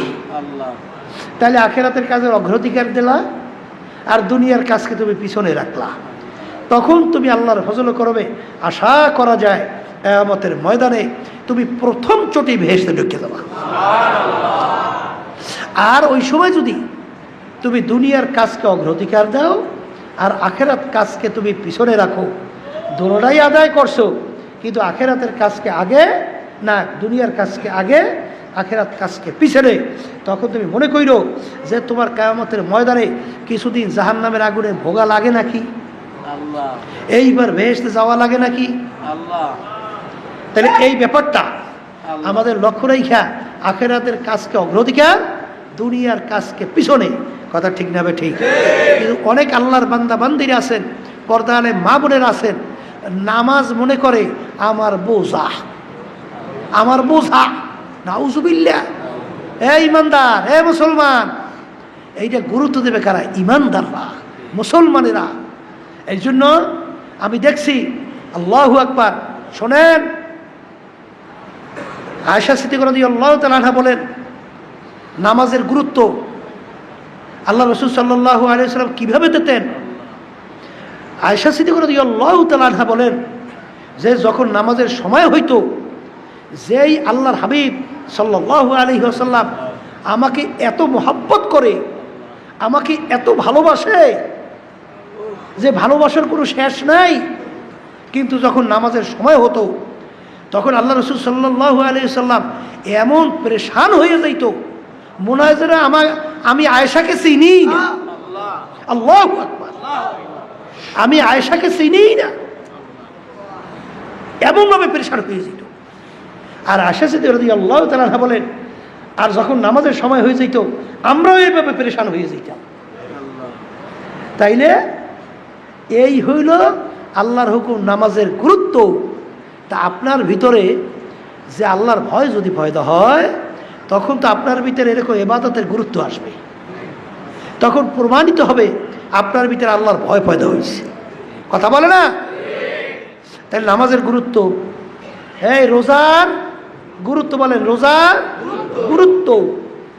এরপরে জাকাত আপনার ফরজ হয়েছে। অনেকে জাকাতের ব্যাপার শুনলে মনে হয় এমন কষ্ট, মনে হয় টাকা বাইরেই দিতে চায় না, এইবার বিভিন্ন কৌশল বাড়ি করে টাকা দেবে না, এবার ঘুরেই ঘুরেই করে ফতুয়া বাড়ি করা যায় কিনা, বিভিন্ন ধরনের করে, কি করে না। ওরে কপাল ফুরা, আল্লাহ রাব্বুল আলামিন তোমাকে জাকাত দেওয়ান্য বানাইছে। আর এক শ্রেণী আল্লাহর বান্দাবান্দিকে আল্লাহ জাকাত নেওয়ান্য বানাইছে। এ কপাল পোড়া, আল্লাহ তোকেও তো জাকাত নেওয়ান্য বানাইতে পারতো। আসতে কয়, আল্লাহ রাব্বুল আলামিন তোকে জাকাত নেওয়ান্য বানাইতে পারতো না? হ্যাঁ, তখন তুমি কি করতা? এখন তো আল্লাহ রাব্বুল আলামিন তোমাকে জাকাত দেওয়ান্য বানাইছে। হ্যাঁ, এ জাকাত দিলে মাল কমে? আসলে ইতিহাস আছে, ইতিহাস আছে, কেউ দেখাতে পারবে? জাকাত দিলে মাল আরো বাড়ে। কথা ঠিক কিনা? এই জন্য আপনাদের ইবাদত, এটা কি আল্লাহর হুকুম ফরজ না? ইবাদত। অনেকে আছে এই হজ ফরজ হয়েছে কিন্তু হজের ব্যাপারে কোনো আগ্রহ নাই। এই এতগুলো টাকা খরচ করবো, এই টাকাগুলো পথে পথে শেষ করবো, কথা ঠিক হবে কি? তো এতগুলো টাকা খরচ করবা, তাই যখন মরিয়া দাঁড়া দেবা তখন এই টাকাগুলো বস্তা বলিয়ে তো কবরে লইয়া যাবা। কি লইয়া যাবে না? হ্যাঁ, এই তোমার ভিতরে আল্লাহর ভয় পয়দা হয়েছে কিনা, এটা ইবাদতের মাধ্যমে প্রকাশিত হবে। কথা ঠিক কিনা? ইবাদতের ব্যাপারে, ফরজের ব্যাপারে যত গুরুত্ব, ওয়াজিবের ব্যাপারে গুরুত্ব, সুন্নাতের ব্যাপারে গুরুত্ব, তখন বুঝতে হবে তোমার ভিতরে আল্লাহর ভয় পয়দা হয়েছে। আর যখন নামাজের ব্যাপারে অনীহা, রোজার ব্যাপারে অনীহা, জাকাত দেওয়ার ব্যাপারে অনীহা, কথা ঠিক কিনা, এবং অন্য অন্য যে আল্লাহর হুকুম, আল্লাহ রাসূল সাল্লাল্লাহু আলাইহি সাল্লামের তরিকা অনীহা, তখন বুঝতে হবে তোমার ভিতরে আল্লাহর ভয় পয়দা হয় নাই। কথা ঠিক কিনা? আর আল্লাহর ভয় আর তাকওয়া মিলাকুল হাসানাত, সমস্ত নেকির মূলই হলো আল্লাহর ভয় ভিতরে পয়দা হওয়া। আর রমজান মাসে রোজার মাধ্যমে আল্লাহ রাব্বুল আলামিন আমাদেরকে এই মহামূল্যবান সম্পদ দান করবেন। এই আর তাকওয়া মিলাকুল হাসানাত, কুতিবা আলাইকুমুস সিয়াম কামা কুতিবা আলাল্লাযিনা মিন ক্বাবলিকুম লাআল্লাকুম তাত্তাকুন। রমজান মাসে রোজার মাধ্যমে আল্লাহ রাব্বুল আলামিন বলেন তোমাদের ভিতরে আমার ভয় পয়দা হবে। কার ভয়? কার ভয়? আল্লাহর ভয় পয়দা হবে। তাইলে বোঝা গেল আল্লাহর ভয় পয়দা হওয়া এটা মহামূল্যবান দামি একটা সম্পদ। কথা ঠিক না? ঠিক। শোনেন, এক আল্লাহর বান্দা এক মেয়ের পাগল হইছে, মানে মেয়ের প্রতি আসক্ত হইছে। এখন সব সময় নজরে রাখছে কোন কায়দায় সুযোগে মেয়েকে পাওয়া যায়। এক সময় মেয়ে তো ঘর থেকে নামছে, ওই প্রেমিক সে তো ওই মেয়ের পদঙ্ক অনুসরণ শুরু করছে। হ্যাঁ, মেয়ে সামনে যাইতে আছে, পিছনেও যায়। একটা নির্জন জায়গায় যখন পৌঁছার পরে এখন তার কেউ নাই, তখন ওই ছেলে পুরুষ মেয়েকে তার মনের আকাঙ্ক্ষা ব্যক্ত করল। ব্যক্ত করে যখন প্রস্তাব দেয় তখন এই মেয়ে বলতেছে, এ আল্লাহর বান্দা দেখো তো আশেপাশে ঘুইরা ঘুইরা কবিরার সবাই ঘুমাইছে কিনা, দেখো তো সবাই ঘুমাইছে কিনা। ও মনে করছে তাইলে আমার প্রস্তাবে তো তাহলে রাজি হয়েছে। ও তো খুশিতে খুশিতে তাড়াতাড়ি সব দেখছে, দেখে ডেকে আইসে দেয় সব ঘুম আর ঘুম। এখন এসে বলতেছে হ্যাঁ সবাই ঘুমায়, কেউ সজাগ নাই। তখন ওই আল্লাহর বান্দি বলতেছে, এ আল্লাহর বান্দা সবাই ঘুমায়? বলে হ্যাঁ সবাই ঘুমায়। আচ্ছা তোমার আল্লাহ সম্পর্কে কি ধারণা? আল্লাহ সম্পর্কে তোমার কি ধারণা? আমার আল্লাহ কি ঘুমায়? লা তাখুযুহু সিনাতুন ওয়ালা নাওম। আমার মালিকের কোনো ঘুমও নাই, সীমানিও নাই। যখনই আল্লাহর বান্দি বলল, হে আল্লাহর বান্দা তোমার কি ধারণা আমার আল্লাহ কি ঘুমায়, তখন বলার সঙ্গে সঙ্গে আল্লাহর বান্দার ভিতরে আল্লাহর ভয় পয়দা হয়ে গেল। আল্লাহর ভয় পয়দা হইয়া তখন ওই আল্লাহর বান্দা বলতেছে, না না আমার মালিক ঘুমায় না। লা তাখুযুহু সিনাতু ওয়ালা নাওম। আমার মালিকের কোনো ঘুমও নাই, আমার মালিকের কোনো সিমারিও নাই। আমার মালিক ঘুমায় না বলার সঙ্গে সঙ্গে আল্লাহর বান্দার ভিতরে আল্লাহর ভয় পয়দা হয়ে গেল। তখনই আল্লাহর বান্দা গুনার থেকে ফিরে আসলো। আল্লাহু আল্লাহ। ওই আল্লাহর বান্দা গুনার থেকে ফিরে আসলো, তাওবা করলো। ওই আল্লাহর বান্দা যখন কিছুদিন পর মারা গেল, মারা যাওয়ার পর স্বপ্নের মাধ্যমে একজনের সঙ্গে যখন তার সাক্ষাৎ হইল, সেই জিজ্ঞাসা করে, ভাই আমার মালিক তোমার সঙ্গে কেমন ব্যবহার করছে? তখন ওই আল্লাহর বান্দা বলে, ভাই আমি যে আল্লাহর ভয়ের কারণে গুনার থেকে ফিরে আসছিলাম, আল্লাহ রাব্বুল আলামিন ওই কারণে আমাকে মাফ কইরা দিছে। আম্মা মান খাফা মাকাম রাব্বিহি ওয়া নাহান নাফসা আনিল হাওয়া ফা ইন্নাল জান্নাতা হিয়াল মাওয়া। আল্লাহ রাব্বুল আলামিন বলেন, আরে যেই বান্দা বান্দি কিয়ামতের ময়দানে আমার মালিকের সামনে দাঁড় হবে, আমার মালিকের সামনে দাঁড় হবে, এই চিন্তা করে এই ভয় কইরা যেই আল্লাহর বান্দা বান্দি, আমার মালিক বলেন আমার বান্দা বান্দিরা যারা আমার সামনে দাঁড়াইয়া হিসাব দেওয়া লাগবে, আমার সামনে দাঁড়াইয়া হিসাব দেওয়া লাগবে। আল্লাহু আল্লাহ।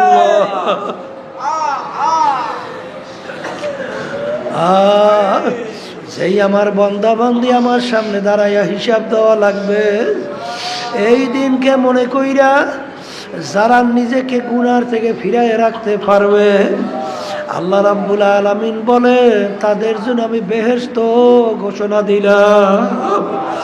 অনাহান নাফসা আনিল হাওয়া ফা ইন্নাল জান্নাতা হিয়াল মাওয়া। আমি তার জন্য জাহান্নাম থেকে মুক্তি দিয়া জান্নাতের ঘোষণা দিলাম। এই আল্লাহর বান্দা বান্দিরা, পর্দালে মা বোনেরা, রমজান মাস আল্লাহ রাব্বুল আলামিন তোমার আমার উপরে ফরজ করলেন কেন? এর মাধ্যমে আল্লাহর ভয় ভিতরে পয়দা হবে। আর আল্লাহর ভয় ভিতরে পয়দা হওয়ার জন্যে বাজান চক্ষু আল্লাহর ভয় তৈরি করতে হবে, জিহ্বাকে আমার মাওলার ভয় পয়দা করতে হবে, হাতকে আমার মাওলার ভয় পয়দা করতে হবে, আরে পাকে আমার মাওলার ভয় পয়দা করা লাগবে, অন্তরকে মাওলার ভয় পয়দা করতে হবে। যখন বান্দা বান্দি যখন নাকি আমার মাওলার ভয় ভিতরে পয়দা করতে পারবে, তখন ওই বান্দা বান্দি আরে নাজাত পাইয়া জান্নাতে যাইতে পারবে। আর কিয়ামতের ময়দানে আমার মালিক যে বলছেন, আস-সাওমু লি ওয়া আনা আজজি বিহি, রোজা আমার জন্য, প্রতিদিন আমি মাওলার নিজে দান করব। আস-সাওমু লি ওয়া আনা উজজা বিহি, রমজান মাসের রোজা আমার জন্য, প্রতিদিন আমি মাওলার নিজেই। যখন বান্দা বান্দি কিয়ামতের ময়দানে রোজাদার উঠবে, আল্লাহু আল্লাহ। রোজাদারকে আমার মাওলা এত মোহাব্বত করে, আমার মালিক এত ভালোবাসে, এত পছন্দ করে। আরে রোজাদারদের মুখের ঘেরান মেশক আম্বার জাফরানের চেয়েও মাওলার কাছে বেশি মূল্যবান। বাজার যখন পেটের ক্ষুধার কারণে পেটের ক্ষুধার একটা গ্যাস আসে, এটাও কিন্তু আমার মালিকের কাছে খুব পছন্দ। কারণ আমার মালিক গর্ব করে বান্দাবান্দি আমার হুকুম পালন করার জন্যে খানা খায় নাই, পানিও খায় নাই, স্ত্রী সহ তাদের সঙ্গে কোনো আমার হুকুমের বিরুদ্ধাচরণ ব্যবহারও করে নাই। আর এর বান্দা ভাইয়ের ফেরেশতারা যাইনারা বান্দাবান্দি আমার হুকুম পালন করছে, আরে ওদের জন্য আমি কি দেব? সাক্ষী থাকো, জীবনের সব গুনাহ মাফ কইরা দিলাম। ঈমানাও ওয়া ইহতিসাবা গুফিরা লাহু মা তাকাদ্দামা মিন যামবিহি। আল্লাহ রাব্বুল আলামিন আমাদের পিছনে সব গুনাহ মাফ কইরা দেবে। এ কবরের যাত্রীরা, আল্লাহর বান্দারা, এ পর্দার আড়ালের মা বোনেরা, যারা আমার মাওলাকে পাইতে চাও, যারা জাহান্নাম থেকে মুক্তি চাও, যারা বেহেশতের মধ্যে যাইতে চাও, রমজান মাস আসছে, সুযোগ আসছে, এই সুযোগে সদ্ব্যবহার করো।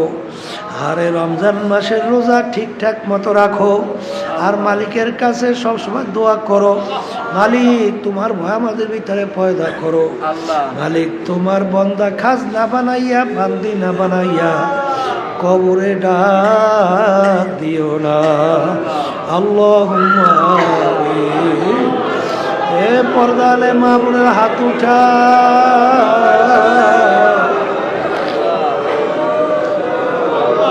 কথা মনে করো।